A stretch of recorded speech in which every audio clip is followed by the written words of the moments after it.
Broadcasting live from the Capitol OTB studios, this is Racing Across America with Seth Merrow.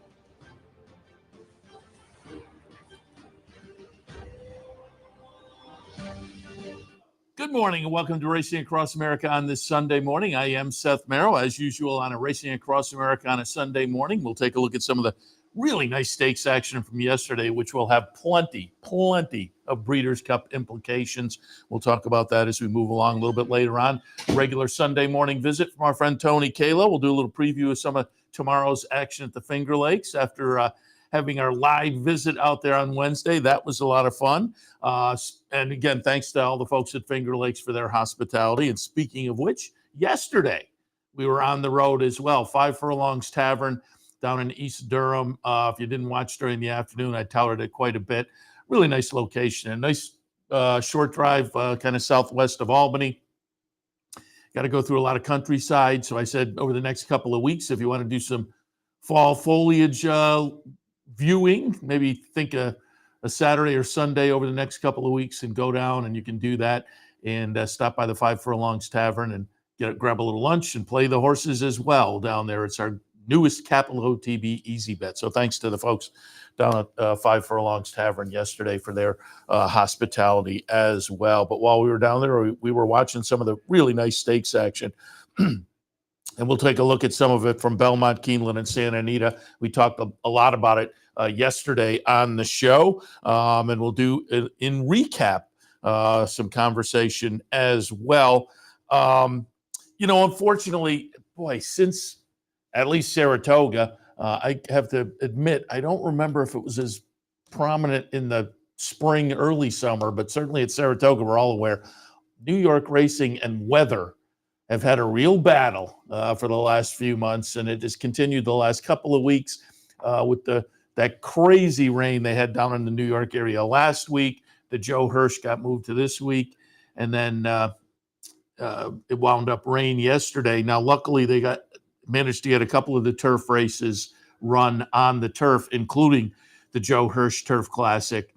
But the later turf races were moved off, including some stakes action, which, again, just kind of unfortunate. I haven't seen an update today. Let me see if I can quickly actually maybe pull up a little something there as far as on or off the turf. And again, it really kind of was coming down, it seemed like, watching the video yesterday. I'll tell you what, the new X, Twitter, when you pull it up, a lot of times you get stuck looking at the X rather than going to somebody's Twitter feed, because I pulled up kind of the usual suspects, as it were, regarding, let me see if I can, it looks like, and again, unofficially, Mark Hennig says off the turf today. So, and he, again, that looks like an older post though, but that would be unofficial, but we'll see how the day plays out. But as I say, New York racing just kind of snake bitten as far as the weather the past few months, and yesterday played into it as well. But we did get a couple of races on the turf, including the Weah. Now, this was a scratch-reduced field, so again, with the weather situation, I'm sure that played into it. It was originally 6 horses, so it was small anyway, but they lost a couple to scratches. Off of that, McCulloch was made the favorite for Chad Brown and Klarovich. McCulloch, the number 5 horse here, you can see in the Klarovich colors coming up. Well, wait, which Klarovich colors? Because it's Idea Generation. The other Klarovich, the 1 horse who gets past here, and it winds up to be a Chad Klarovich Exacta with McCulloch over Idea Generation, the 2-5 favorite, and the 10-1 longest price on the board, combining for a decent little $15 and change Exacta, a Chad Zacta, as it were. It was the 5th straight win in this race for Chad Brown. So he's had a little bit of a dominance in the Weah in recent years. Tuck that in your back pocket for next year. McCulloch comes out of this with a 94 buyer, right in the wheelhouse of a better performance from McCulloch. Lifetime best was a 95, so putting the 94 on there yesterday, as they say, right in her wheelhouse. Career win number 5 and career start number 13, 10 times in the exacta. And with yesterday's purse, better part of a, we are approaching a couple $1 million in earnings for this with only 13 starts. That's a pretty nice career so far for McCulloch. But gets it done yesterday in the way one of the races that was able to stay on the turf yesterday down in New York. And that included, thankfully, the Joe Hirsch Turf Classic. Now, it was run over a yielding turf course. And as you can see when you watch that replay, and that was the 3rd race, the Turf Classic was the 4th race, and it continued. Chart says showery, and yeah, it was doing something all day long. But this was a fun race to watch, the Turf Classic, because so high, you can see out there at one point 20 lengths ahead at 90-1. And usually these horses come back, but with that lead in the stretch, you thought, well, that 90-1 may pay up. But right about here, you think, nah, he's getting a little, so high is getting a little short. And who's coming up? Warlike Goddess, getting back to Warlike Goddess-like performance, performance. And getting up late was the horse I put on top, Soldier Rising, to run second. So high at 90-1, did hold on for third. But like I say, as you watch the race, they went down the backstretch the last time there, and So high, again, was about 20 lengths ahead. And it's about, normally in those situations, as they hit the far turn, or maybe halfway on the far turn, you start to get the feeling the rest of the bunch is catching up. Well, that wasn't the case yesterday with So High. And again, he turned into the stretch still with just a dominating lead. And I thought he might be able to do it, but just as often happens with those kind of situations, threw out the anchor a little bit and still wound up third. That's not bad for a 90-1 shot in a grade 1 event. But it was Warlike Goddess getting back to one of her better performances, and it really was, with a 105 buyer, tying her lifetime best. Folks off the last couple of finishes were a little concerned about her. She put in a Warlike Goddess-like performance, 2 starts back in the New York, running 6th.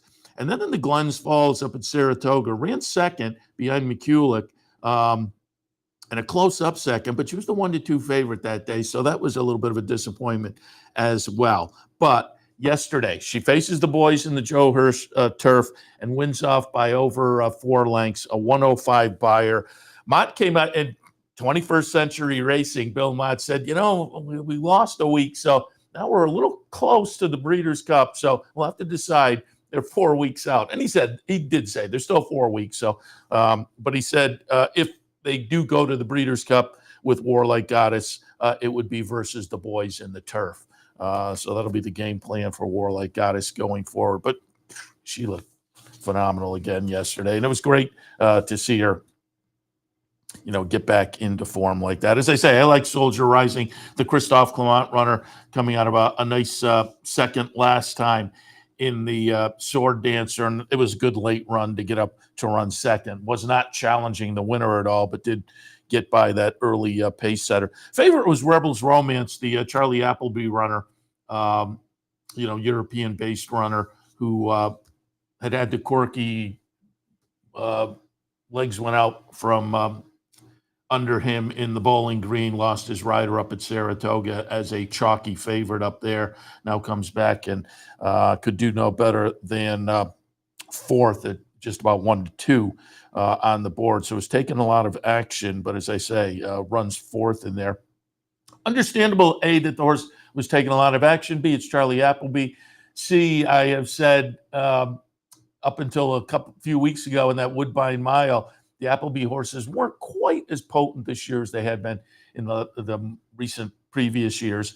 But again, his horses with that win in the Woodbine Mile, maybe seem to be a little more potent in North America recently. And typically these Euros, when you get a yielding course, they may have a little bit of an advantage, but that was not the case yesterday for Rebels Romance. Again, winds up running fourth in the field with Warlike Goddess getting it done, getting back on track. All right, let's watch some of the other stakes action from yesterday, which included nice 2-year-old action in the Frazette. I liked Emery. The betting public liked Emery off a career debut for Brad Cox up at Saratoga.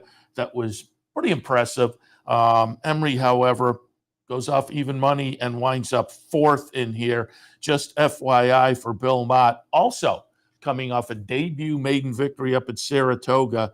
Daughter of Justify gets it done. She's going to be the number 5 horse and gets it done pretty easily. As you can see, at generous 9-2. Central Avenue, the 4-second. Life Talk runs third. And you can see Emery, the number 6 horse, fades to the 4th place finish. But it was a nice performance. Second career start. Second victory for just FYI. So Belmont, a nice little 2-year-old filly going forward. Wasn't an eye-popping buyer. It was a 75. She moved forward. But for 2-year-old fillies, wasn't a bad number. Wasn't a spectacular number again, but a 75 coming out of this one. And so we will see if she's headed to the, juvenile fillies, Breeders' Cup juvenile fillies off of this.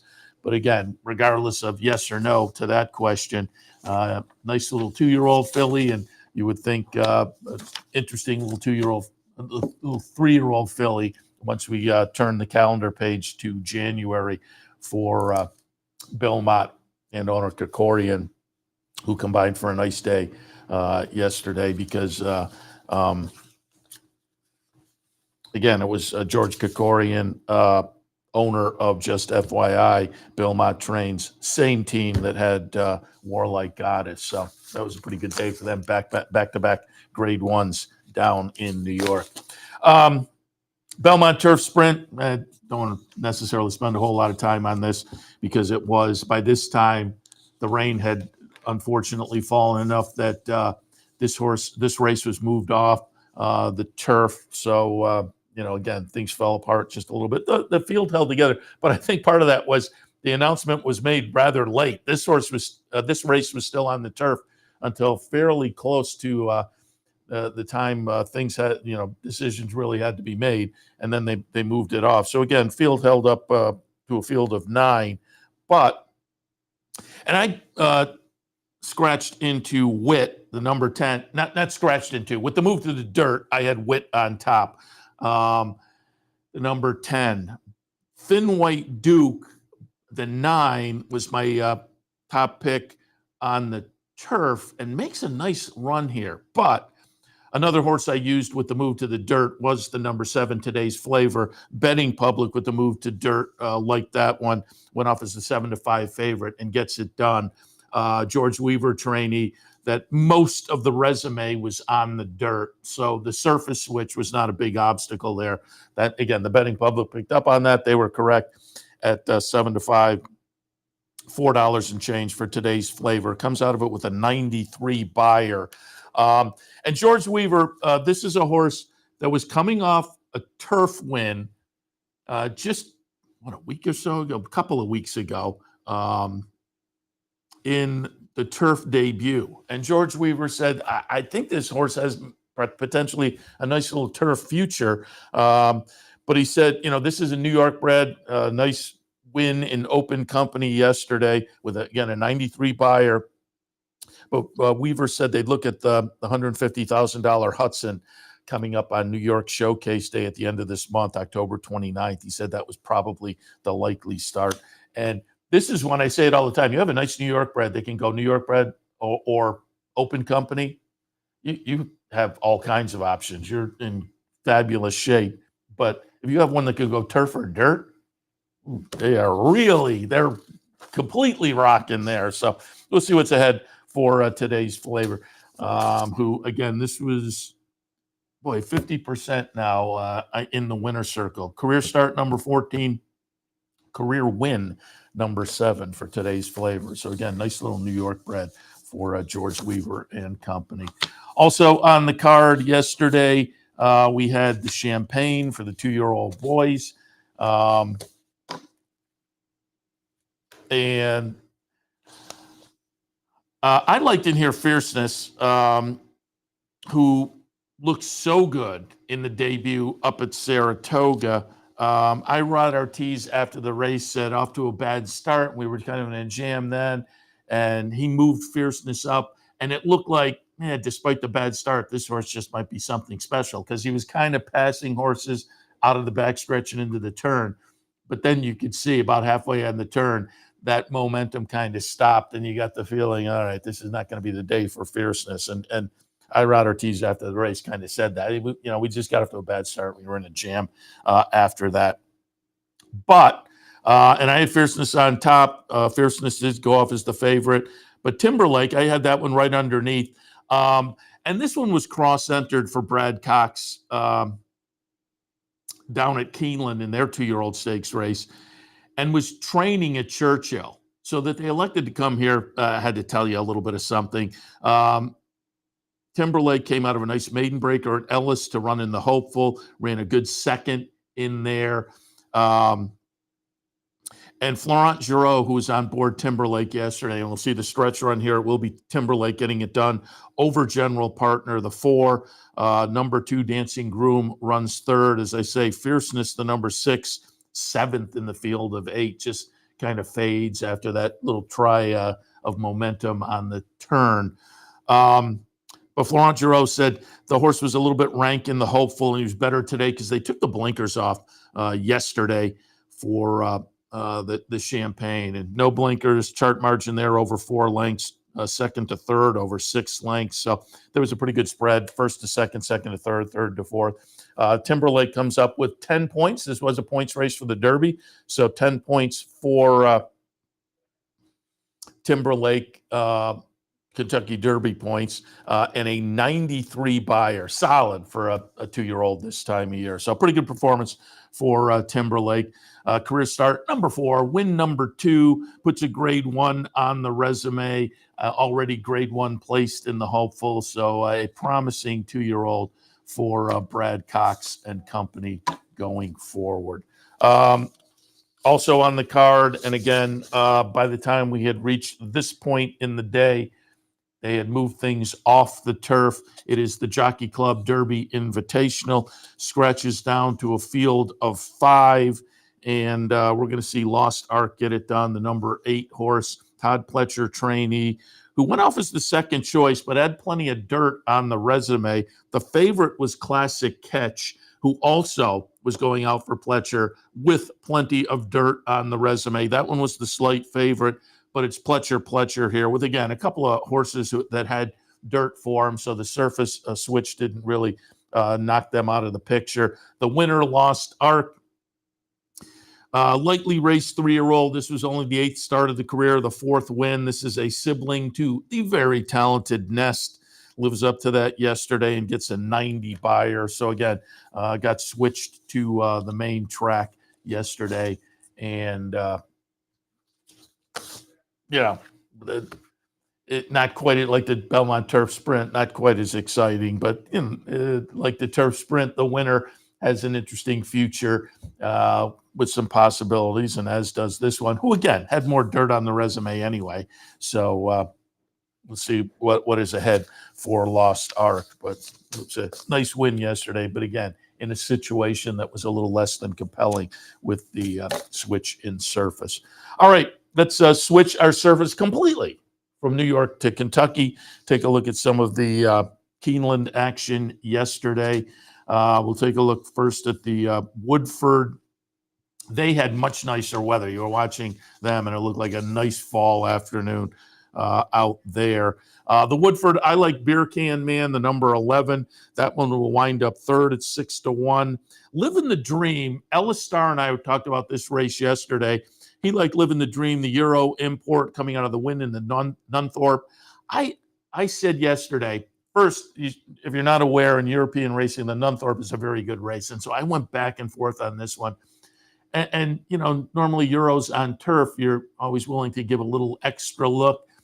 But I'm not quite as convinced on the sprint side. I always think maybe we have the edge there. So I had not used Live in the Dream, but I was, again, going back and forth when we talked to Ellis. Live in the Dream did go off as the favorite at 7-2 and winds up fourth. So maybe I was somewhat right there. And I said Ellis liked Live in the Dream, but then he said Arzak was an interesting horse that he would play around with a little bit. Arzak goes off at 11-1, and it will be Arzak getting it done under Joel Rosario for Mike Trombetta. Came out of a win up at Saratoga in an optional claimer.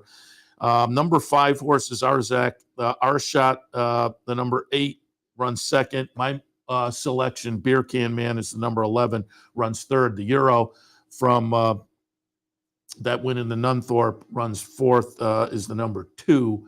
But a pretty easy victory here. Again, my Beer Can Man makes a nice late run there and just gets nosed out for second. I thought Beer Can Man might have had second, but Arshot just got the nose photo. But they were not threatening Arzak, who, again, was a winner by a couple of lengths. And you got $25 and change for the horse that, as I say, Ellis Starr yesterday commented, a little bit interesting, and he was very interesting at the price. Arshot was a horse I had in the mix, as was Beer Can Man. So maybe if you picked up on some of that yesterday, you could have wound up getting a little something out of the Woodford,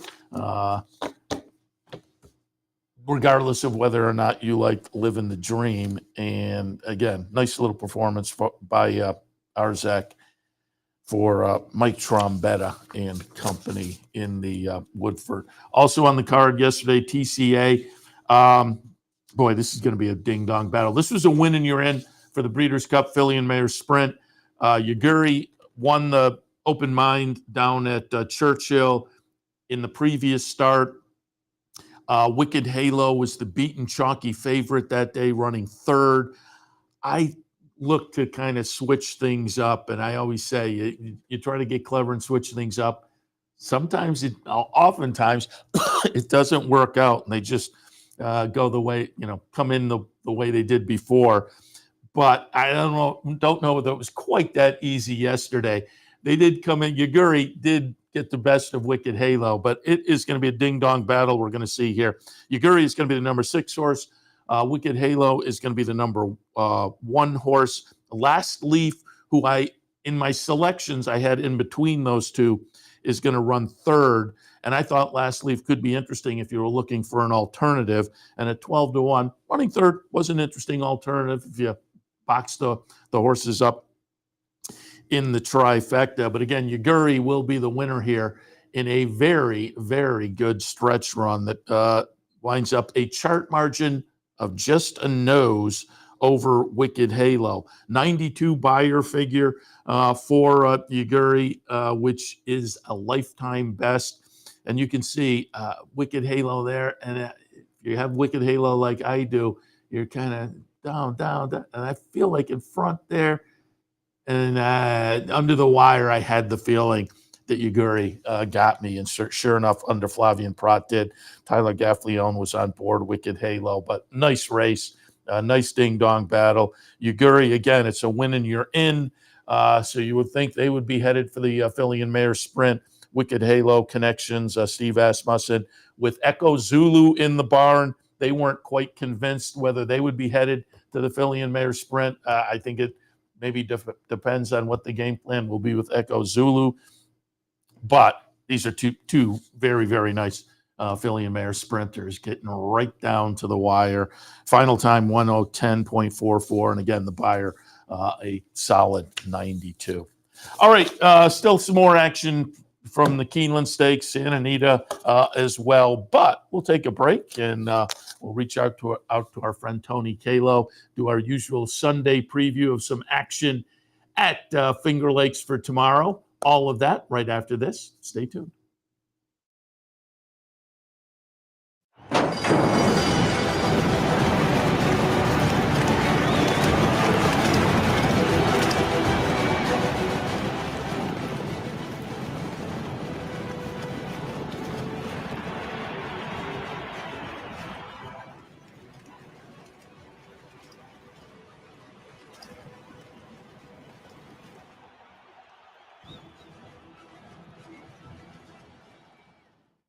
No matter where in the world you are, the excitement of wagering on horse racing is just a click away. You'll get live streaming, past performances, race replays, our virtual tote board, analysis and selections from professional handicappers, a simple, safe, and secure wagering platform, and best of all, you get track prices. CapitalOTBBet.com. Bet any place, anytime at CapitalOTBBet.com. And be sure to download our new mobile app from the iTunes Store or Google Play.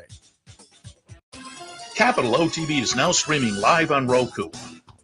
The RTN Racing channel on Roku lets you watch OTB TV live through your Roku device or your Amazon Fire Stick, rather than being limited to computers and mobile devices, which means you can now watch OTB live wherever you are.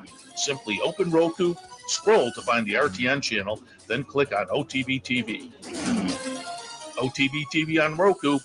Try it now.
Welcome back to Racing Across America. Sunday morning means a visit from our friend Tony Calo, and we were happy to see him in person on Wednesday. That was a lot of fun. It was a great day. They put us in a great location right over the finish line, and I had fun kind of roaming around Fingerlakes all day long. Went up, visited Tony in the booth at one point. I'm going to put together a little piece. I was hoping to have it for today, but I'll have it for next weekend for sure, just kind of touring around the facility. It was a lot of fun. And Tony, we appreciated the hospitality.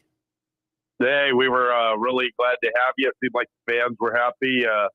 It's how do I phrase it? Here we are. We got done doing our telecast. We, talking about a few of the picks on Wednesday. We're walking, and here come the fans. And I was expecting everyone like, oh my God, it's Tony Calo. No, oh my God, it was Seth Merrow.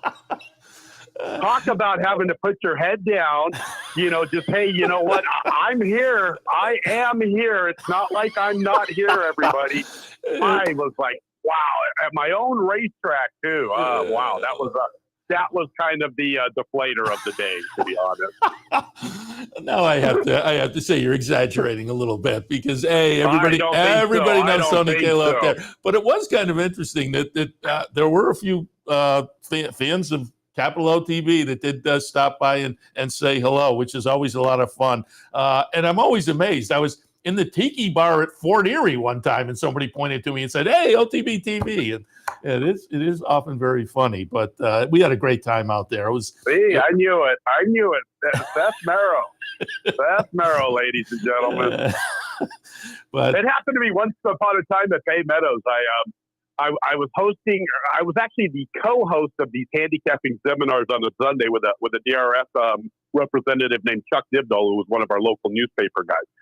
Chuck didn't make it that day, so they put me into the role of hosting, which I was a lot better back then as being the sidekick. Well, anyway, we had some massive radio personality from KMBR 680. I didn't know who he was, and when the show got over, there I was standing around. People are coming up, and nobody wanted to even talk to me. I had to put my head down. So believe me, I had good experience with this, Seth. It set me up beautifully about 25 years later. Like I said, you're exaggerating quite in more than a little bit. But now that you brought that up, I have to ask: do you ever are you maybe in the supermarket or something, and you'll talk, and do people recognize you from your voice, which is obviously, like a lot of race callers, distinctive? Not at all. No? That's a beautiful thing about this part. D-Way Lucas said Northern Cal was Siberia. I guess he's never been to Finger Lakes because I go everywhere. Nobody has a clue who I am, even if I start talking. And I will even try to emphasize my announcer voice from time to time. And not a thing. Nothing. I'm just like, wow. So like the little belt starts with your items in the supermarket, and you say, and away they go, and still nobody. Not a thing. Not a thing. In fact, it's funny. A few weeks ago, I went to a barbecue. We were having a barbecue. I got invited at the last second. It was at John DeVilla Jr.'s house. They were having a barbecue for him and Harkey. And there were a bunch of the cute gals from the backside, or pony girls. And I'm like, girls, if I would have known that nobody was into announcers and jockeys, I would have started losing weight a long time ago. Very good. And again, I had the pleasure of going and visiting Tony in the booth the other day and had some laughs up there as well. But we really did enjoy the visit out there. Dino and it Shannon. Looks like you took all the good weather. You took all the good weather, too.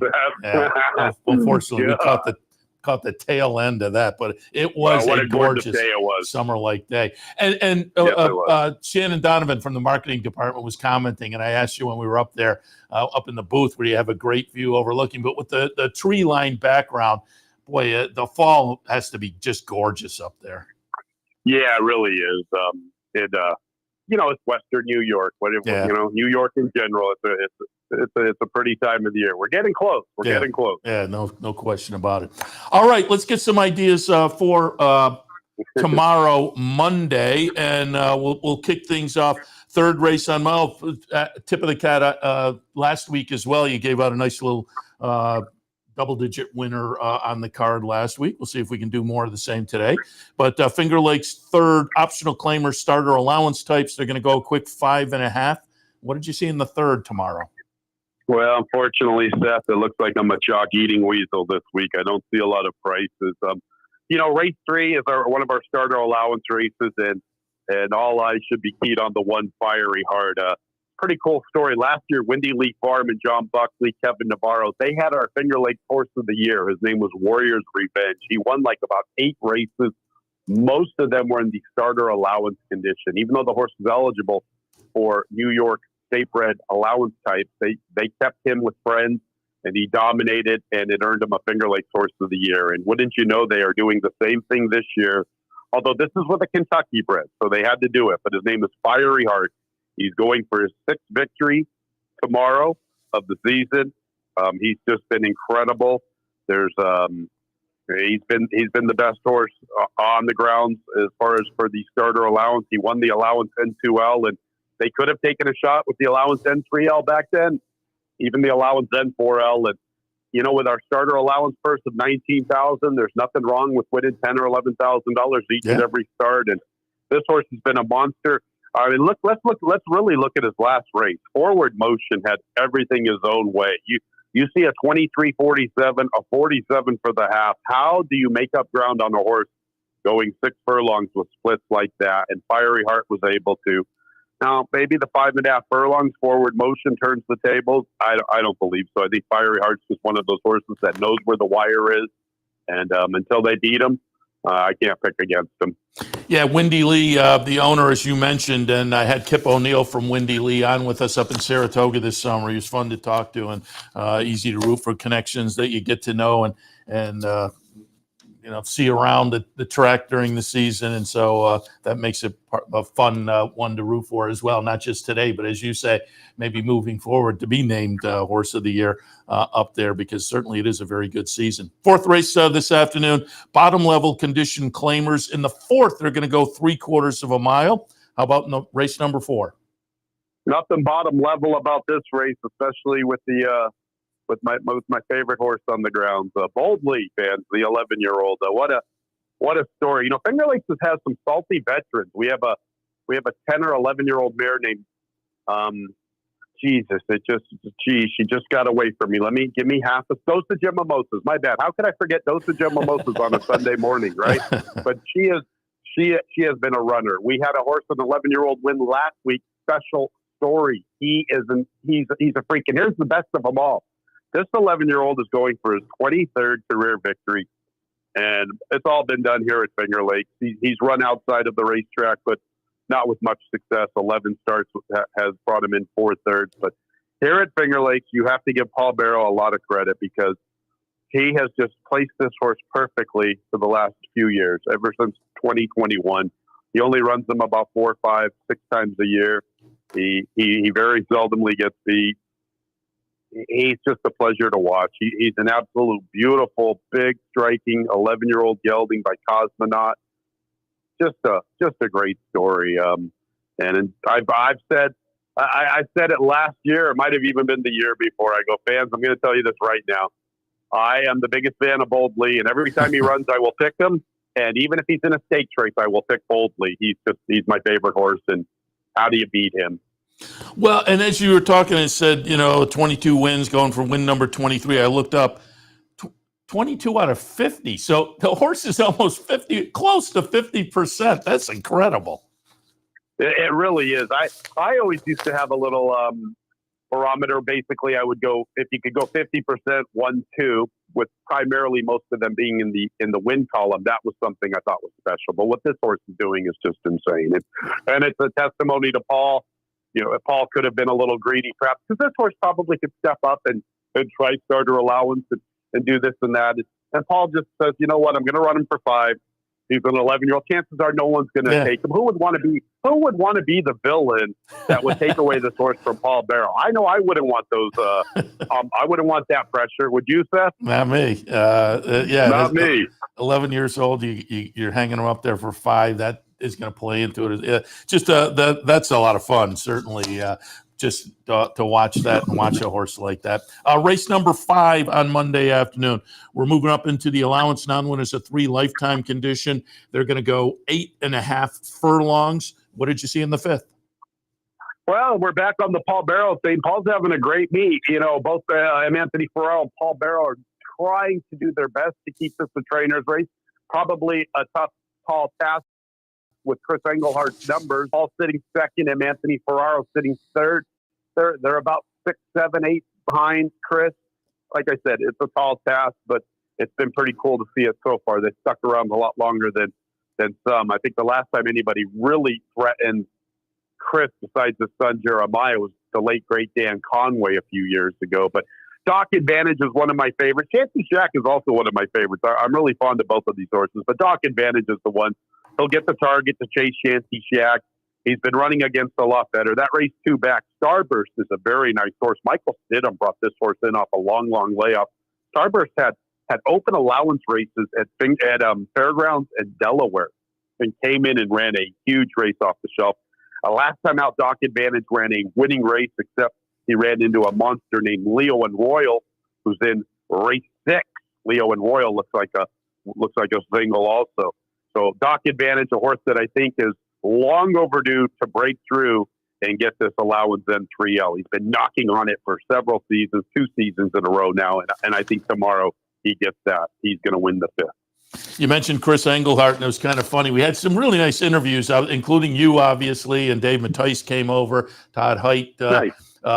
director of racing. We talked with the racing secretary, but we also had Austin Reed from the HBPA. And like a lot of people, when the first time I interview, I said, well, how'd you get into the game? He said, well, family kind of, Chris Englehart's my uncle. I said, oh, enough said. Got it. You're if you're in that clan, you're in the game. No question about it. No question about it. We were talking before we went on the air, Tony, and you said you may have some ideas just kind of going forward to throw out on the Pick Six play that includes those races we talked about. But you want to toss anything else out? Yep, race 6, like I mentioned in race 5's analysis with Doc Advantage, Leo and Royal is the horse to beat. You can get to the 7th race. Depending on your budget, CJ's Grand Slam is probably the horse to beat. He comes out a pretty salty state bred. Trellat is a nice horse for Carl O'Callahan. Golden Arm was a horse coming in from the Naira scene. So other horses to think about using against CJ's Grand Slam could be the 2 and the 3. The 5 has a little bit of a look, but I think he could be up against it just a bit. The 2 and the 3 look like the main ones, unless there's just a tremendous amount of rain. I will say this: if it rains really hard tomorrow, that Mommy's Jewel has run some big numbers on an off track. And then you get to the nightcap. That's the tough one. So I've given you a bunch of singles. I've given you 4 races, 3, 4, 5, and 6, where you can single. And if you spread a little bit in the last 2 and hope for a little bit of a price, maybe you can make a few $100. All right. I like it. Very good. Tony, once again, we really appreciated the hospitality up there last Wednesday. We had a great time. We got to schedule another visit sooner rather than later. And I will tell people again, it is an easy trip. If you're looking for a little something to do Monday, Tuesday, or Wednesdays, you hop on the thruway, you go, and it's 5 miles off the thruway exit, and it's definitely a lot of fun. We'll also tell people, we remind people every week, free past performances available on the Fingerlakes website, as well as the tip sheets and whatnot. But again, Tony, we appreciate it. And again, extend our thanks for the hospitality to everybody up there. But we'll talk again next week. Sounds great, Seth. Thanks for coming on out last week. Yeah, appreciate it. Tony Calo from the Fingerlakes. All right, we'll take one more break. When we come back, we'll get back into the Keeneland recap and maybe hit on a little Santa Anita Stakes action from yesterday as well. Stay tuned.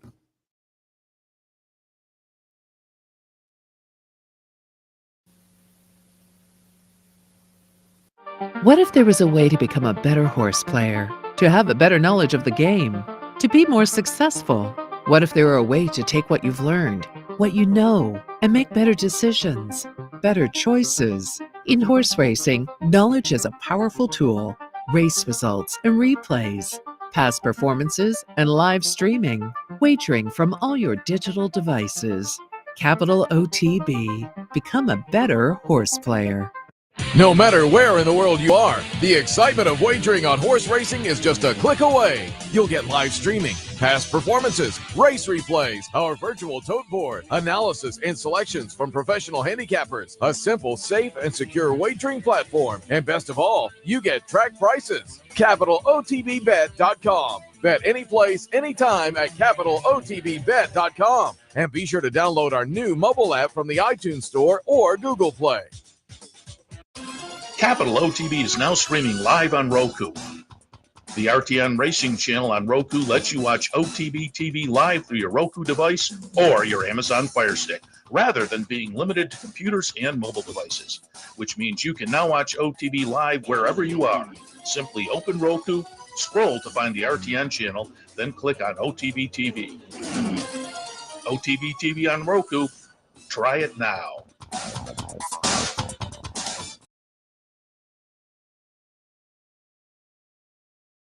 Some of the stakes action yesterday from Keeneland. The First Lady, $750,000 for the fillies and mares going a mile. I liked In Italian. The betting public liked In Italian, 45 cents to the dollar.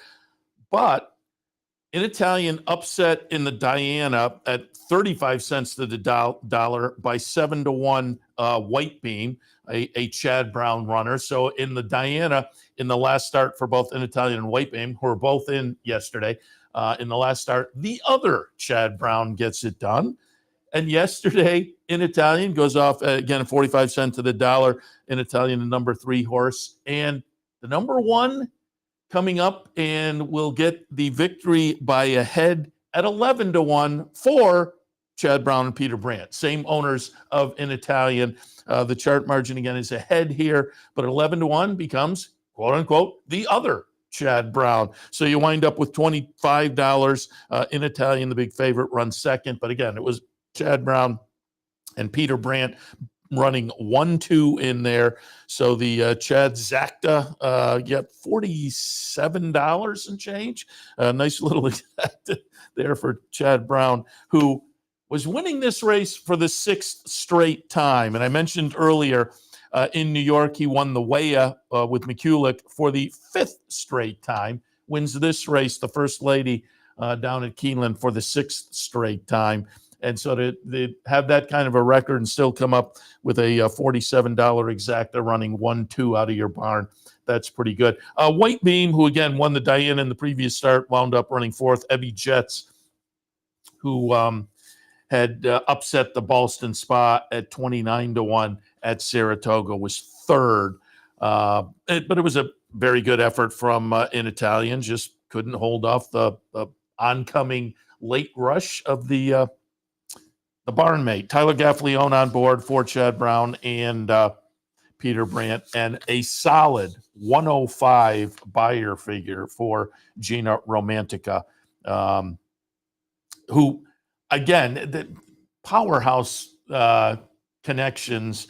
They just, An Italian, who has over $2 million, 7 wins and now 13 starts. But Gina Romantica, with the purse yesterday, has to be in the ballpark of $1 million in earnings with only 10 career starts and 5 wins. So, Peter Brandt got back in the game a few years back, and it has been quite a run along with Chad Brown. Also yesterday at Keeneland, again, 2-year-olds kind of highlighting the day at the various venues, and 2-year-olds faced off in the Grade 1 Breeders' Futurity. $600,000 up for grabs. I liked Locked for Todd Pletcher. Debuted up at Saratoga, ran 3rd in the debut, had a little trouble in that race, came back at the 1.5 turn mile up at Saratoga and won very, very easily with a solid number. So off of that 3rd career start, had, was moving to 2 turns, but had the 1.5 turn experience in the mile. Locked looked very good to me, looked good to the betting public as well. 75 cents to the dollar favorite, and Locked's going to be the number 9 horse under Jose Ortiz. Irod Ortiz staying in New York.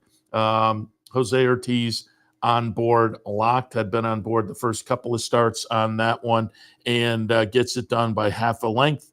The Wine Steward runs 2nd. And Generous Tipper runs 3rd in here. The Wine Steward was third choice. Awesome Road was the 2nd choice. The Brad Cox trainee coming off a big debut win at Ellis. Awesome Road is the 2nd choice. Disappointed a little bit, running 7th in the field of 8. But Locked, no disappointment.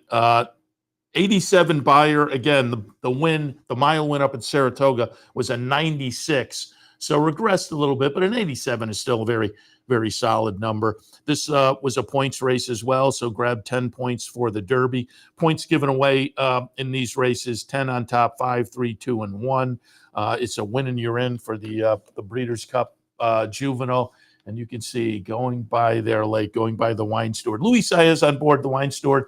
Worth noting, Luis Saez got back in the saddle at Keeneland the last couple of days and has been riding very well after coming back from the injury layoff. So congratulations to him and the team.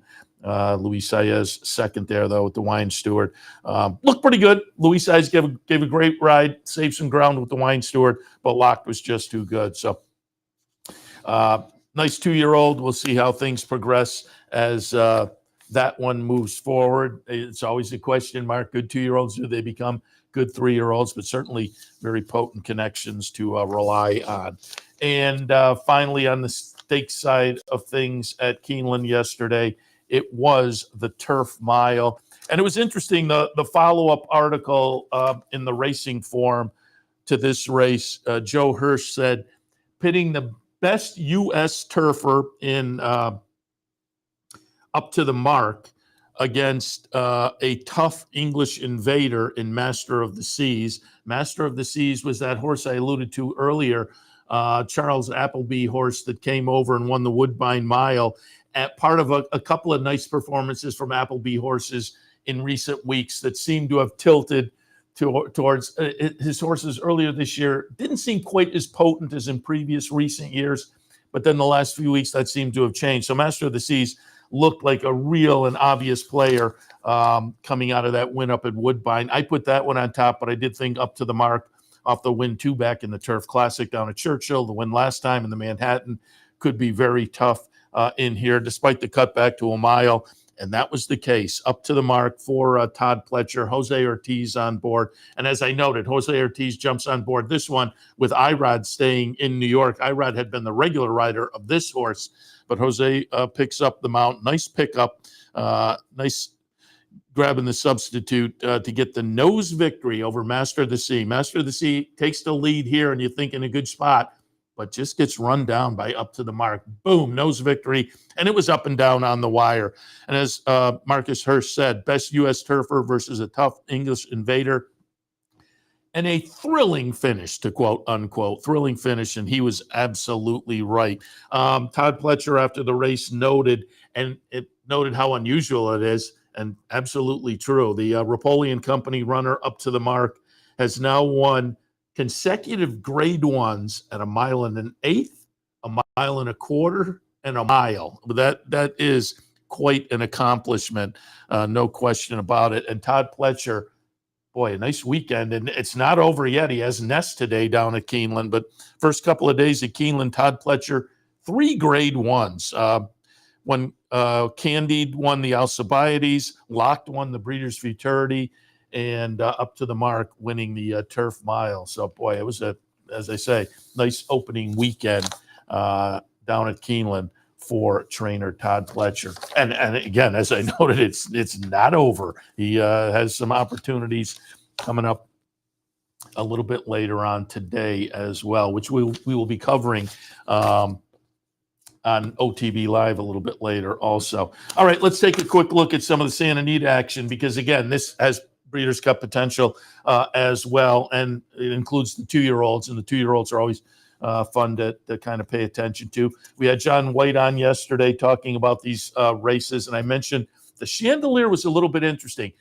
And you get to these 2-year-old stakes races this time of year, and typically they're pretty lightly raced, and they can be coming off of maiden victories or a victory in another, moved out of a maiden and got a stakes victory. Normally you look down and they're all pretty potent coming out of wins in their last start in one fashion or another. This race yesterday, the Chandelier, only one horse was coming off of a win, and only a couple of horses had tried 2 turns at this point in the career. Laurent looked interesting, and both John White and I talked about that one for Peter Urton off a couple of good performances. The betting public liked Laurent. Laurent did not like what the betting public was tossing out. Laurent is the 2-1 favorite, 9th in the field of 9. Just came up empty in there. But John White yesterday mentioned Chattelis, the gun runner performer who won the career debut, finished 4th in the Del Mar debutante, but stretching out, seemed to appreciate the stretch out in career start number 3, stake start number 2. Chattelis got it done. Betting public did think that horse was very live, making third choice at 3-1. We'll look at the number 1, Chattelis, getting it done over number 2, Scalable Dua, who we mentioned for Bob Baffert as a player yesterday, comes in 3rd. Scalable was one of the 2-year-olds that had shipped west for Todd Pletcher and Mike Rapoli. And again, Scalable, the number 2 horse, is running well up the rail and is going to grab 2nd. So that's a nice performance, but no catching the winner. The chart margin there, 1.5 lengths. Scalable, again, up the rail, gets the 2nd by a neck over the Baffert runner, Dua. So Chattelis, impressive in the first time around, 2 turns in the stretch out. And I will say, I think Scalable, that was a pretty good performance off a 5th place finish in the debut up at Saratoga. So this horse not only came in as a maiden, was trying 2 turns for the first time, was stretching out for the first time, and that was a pretty good second. So we'll see what they have planned for Scalable, but you'd have to think that they shipped out to Southern California and tried the 2 turns at Santa Anita. You would think the Breeders' Cup Juvenile Filly will be on the minds of Mike Rapoli and Todd Pletcher with Scalable, but certainly on the minds of Mark Glatt and company with the winner, Chattelis. Also yesterday at Santa Anita, the Rodeo Drive, talked a little bit about that one with John White yesterday. And it was the Phillies and Mayors going 1.25 miles on the turf. And we were both kind of taken with the 3-year-old Anisette coming out of the win in the Del Mar Oaks for the 3rd straight win since coming to North America. And as John noted, this was a European import, but hadn't tried the turf until getting to North America. Had been on synthetic over in Europe, over in England. So came to North America, wins at Santa Anita on the turf, a couple of wins at Del Mar, including at Del Mar Oaks, but was moving back in against older company yesterday. And the older company that looked to be the real contender in here was Didia, coming out of a string of her own very good performances since arriving from South America. Had been 4 for 5, including nice stakes races since arriving. And as we'll see here in the stretch run, it will be Didia getting it done over Anisette. And we said yesterday the fun was going to be to see these two kind of square off and see who could get it done. Didia's the number 6 horse. Anisette's the number 2 horse. As it turns out, the 5-year-old, gets the best of the 3-year-old in here by a length and 3/4. But it was the 2 horses you wanted to show up running 1-2. Juncture runs 3rd for Brad Cox, shipping in from the Kentucky base. But Didia, again, had come up from South America and had run very, very well in the 5 starts in North America, and now adds another good performance. So since arriving from South America, Didia is now 5 for 6 with a close-up 2nd place finish, and adds the Rodeo Drive to the resume yesterday as well. And finally, on the 2-year-olds, seen on the boys' side of things out in Southern California, we will see Muth get it done here. We talked yesterday. I thought Wind Me Up was going to be potentially interesting for Bob Baffert at maybe a little bit of a price as the other Bob Baffert. Muth, big winner in the career debut, and then had a little bit of trouble, but ran an okay second in the Best Pal in the 2nd career start behind what looks like a very good runner, Prince of Monaco. So maybe I said yesterday, it's tough. Come out of a maiden and then step into a stakes race like that.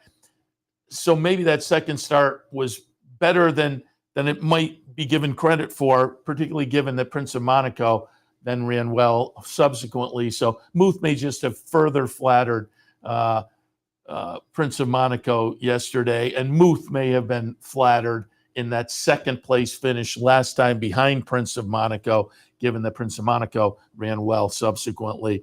And that all turned out to be the case. Muth, $2 million purchase. And reading the follow-up article, Muth is the name of a friend of Bob Baffert's. And when the owner of the horse, I think they realized, hey, we got a pretty good horse, Bob Baffert said, hey, I got a great friend. He's a big fan. He's a fan of all your horses in my barn. Be a lot of fun to name the horse after him. And the owner said, go ahead, it's in your hands. And so that has got to feel pretty good to be a friend of Bob Baffert's, be a big racing fan, and wind up having a $2 million auction purchase named after you, and then wind up being pretty good and being a grade 1 winner heading into the Breeders' Cup Juvenile. So we'll take a look at the American Pharoah here. It'll be number 2, Muth, getting it done. And chart margin, a convincing 3 3/4 lengths, almost 4 lengths as the 2 to 5 favorite. That said, at 9 to 1, wind me up. The other Baffert, the 4-horse, does wind up running second. So you have a Bob Baffert Exacta in there at $19 with the $2.80 horse on top. So again, we talked about that combo yesterday. BU, the horse that ran third there, the 6-horse, that was the other Pletcher-Rapoli runner that came out and tried the 2-year-old 2-turn races out at Santa Anita. Not a bad finish. Certainly, 8 some lengths behind the winner, 5 lengths behind the second place finisher, but well clear to the 4th place finisher. Only the 3rd career start for BU, first time around 2 turns. So, again, we'll see what they have planned for that one. I think the horse that ran second in the Chandelier is more likely to go on to a Breeders' Cup race for Pletcher and Rapoli maybe than this one, but it's Mike Rapoli. So if the opportunity is there to move on, maybe does, but we'll see what happens with BU. But I think certainly the top 2 Baffert horses, Muth, is going on, given what they paid and the talent we've seen so far. Wind me up. Only the 2nd career start. We'll see what is in store for that one. But I think with the performance yesterday, nice little 2-year-old in the Baffert barn as well. So there was a look at the stakes action yesterday. As noted, plenty of Breeders' Cup implications going forward, but nice performances in and of themselves. Before we wrap up, I do want to remind you, pulled up the PPs, that it's another big day up at Woodbine. The EP Taylor is today up at Woodbine. $750,000 Grade 1 event, 1.25 miles on the grass. Fev Rover is in there for Mark Casse, the winner of the Beverly D, going back to the middle of August at Colonial, but subsequently ran 4th in the Canadian up at Woodbine. Early part of September. With the Moonlight is in here for Charles Appleby. Amazing Grace comes up from working at the Oklahoma for Christophe Clement. Moira certainly going to attract some attention. Again, that was last year's Queen's Plate winner who seemed to get back into very good form, winning the Canadian last time. Nice field of 10 scheduled in the EP Taylor this afternoon at Woodbine. Grade 1 Canadian International also on the card today up at Woodbine. Also looks like an intriguing field, a field of 8 in here. Dinah Drive for Mike Maker comes in off a 2nd place finish in the Colonial Cup last time. Nation's Pride, another Charlie Appleby European invader, comes in off a win in a Group 1 over in Germany last time at Hamo for Chad Brown. Ran 3rd in the Arlington Million, middle of August. Chad Brown, Mataket, Michael Dubb, and company with that one. So again, another nice stakes race on the card this afternoon up at Woodbine. And you also have the Nearctic Grade 2 sprinters on the turf today. So again, some really nice and potent action north of the border at Woodbine. Stakes-wise, with some Grade 1 action as well. Just wanted to alert you if folks weren't aware that was coming up. Pay attention. Great racing at Woodbine this afternoon as well. Don't forget, today at the Clubhouse Racebook, we have a $100 win-a-bet contest. Come on down and give that a shot, and maybe you come up with a little extra something with the $100 win-a-bet contest today at the Clubhouse Racebook. And as usual on a Sunday, it's a football Sunday. Come on down, put your name on one of the squares. Maybe you win a little extra prize. That'll always be a lot of fun. And you can watch all the NFL action and all the racing action right here at the Clubhouse Racebook. Maybe grab a little lunch as well and have a fun time. 711 Central Avenue in Albany. All right, I'm looking up at my monitor, and they say coming up, Talking Horses with Andy and Maggie. So we'll wrap things up on this edition of Racing Across America and send it down to New York and go to their pregame, get some ideas. Belmont at Aqueduct 4 this afternoon. That's one of the tracks I'll be looking at, as well as Keeneland. Probably pull up a little Saratoga harness as well for a Sunday afternoon. All of that coming up in probably about an hour and a half or so. OTB Live for a Sunday afternoon. So we appreciate you tuning in this morning. Always Like to have you on board for Racing Across America Saturday and Sunday mornings, and we hope you tune back in a little bit later on for OTB Live on this Sunday afternoon. We'll see you then. You're watching OTB TV, a service of Capital Off Track Betting.